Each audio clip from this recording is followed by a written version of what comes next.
हम सभी भगवान शिव के पुत्रों के बारे में तो जानते हैं, पर क्या हम भगवान शिव और माता पार्वती की पुत्रियों के बारे में भी जानते हैं? तो आज हम जानेंगे उनकी पुत्री के बारे में। हम शिव जी को भगवान के रूप में तथा देवी पार्वती को माँ के रूप में पूजते हैं। भगवान शिव को देवों के देव भी कहा जाता है। इनके अन्य नाम महादेव, भोलेनाथ, नीलकंठ तथा शंकर आदि भी हैं। शिव के गले में नाग देवता विराजित है। उनके हाथों में डमरू और त्रिशूल रहता है। और माँ पार्वती शिव की पत्नी है। माँ पार्वती देवी सती का ही रूप है। माँ पार्वती को उमा तथा गौरी आदि नामों से भी जाना जाता है। माँ पार्वती का जन्म हिमनरेश के घर हुआ था, जो कि हिमालय का अवतार थे। माँ पार्वती ने भगवान शिव को पति रूप में पाने के लिए घोर तप किया था तथा अपने कठोर तप में वह सफल भी हुई। भगवान शिव तथा देवी पार्वती से संबंधित कई कथाएं हमने सुनी भी है, पर हम आज इस कथा के जरिए जानेंगे भगवान शिव और माता पार्वती की 5 बेटियां। एक दिन भगवान शिव और माता पार्वती एक सरोवर में जल क्रीड़ा कर रहे थे। उस समय भगवान शिव का वीर्य स्खलन हो गया।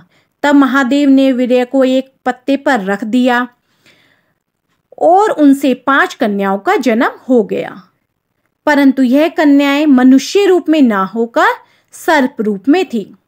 माँ पार्वती को इस विषय में कोई जानकारी नहीं थी, परंतु भगवान शिव तो सब जानते थे कि वो 5 नाग कन्याओं के पिता हैं। कौन पिता नहीं चाहता कि वह अपनी पुत्रियों के साथ खेले। महादेव भी अब एक पिता थे और वह अपनी पुत्रियों के साथ समय बिताना चाहते थे तथा उनके साथ खेलना चाहते थे।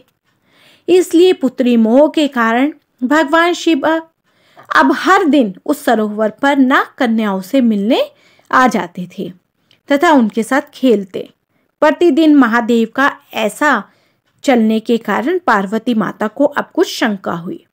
इसलिए उन्होंने भगवान शिव का रहस्य जानने की कोशिश की। एक दिन जब महादेव सरोवर की ओर जाने लगे तो देवी पार्वती उनके पीछे पीछे सरोवर पहुंच गई। वहां देवी पार्वती ने भगवान शिव को नाग कन्याओं के साथ खेलते हुए देखा। यह देखकर पार्वती मां को बहुत क्रोध आया। क्रोध के वशीभूत होकर देवी पार्वती ने नाग कन्याओं को मारना चाहा। जैसे ही उन्होंने नाग कन्याओं को मारने के लिए अपना पैर उठाया तो भगवान शिव ने कहा कि यह आपकी पुत्रियां हैं। देवी पार्वती बहुत आश्चर्यचकित हो गई। फिर भगवान शिव ने देवी पार्वती को नाग कन्याओं के जन्म की कथा सुनाई। कथा सुनकर देवी पार्वती हंसने लगी और उन्होंने क्षमा मांगी। भगवान शिव ने बताया कि इन कन्याओं का नाम है जया, विशर, शामिलबारी, देव और दौतली। भगवान शिव ने अपनी पुत्रियों के बारे में बताते हुए कहा कि सावन में जो भी इन कन्याओं की पूजा करेगा उसे सर्प भय नहीं रहेगा। इन कन्याओं की पूजा करने से परिवार के सदस्यों को सांप नहीं डसता।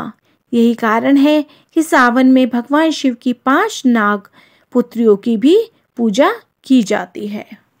तो बोलो शिव शंकर भोलेनाथ की जय, माँ पार्वती की जय। तो फ्रेंड्स, आपको मेरी वीडियो पसंद आई हो तो मेरी वीडियो को ज़्यादा से ज़्यादा लाइक, शेयर एंड सब्सक्राइब कीजिए।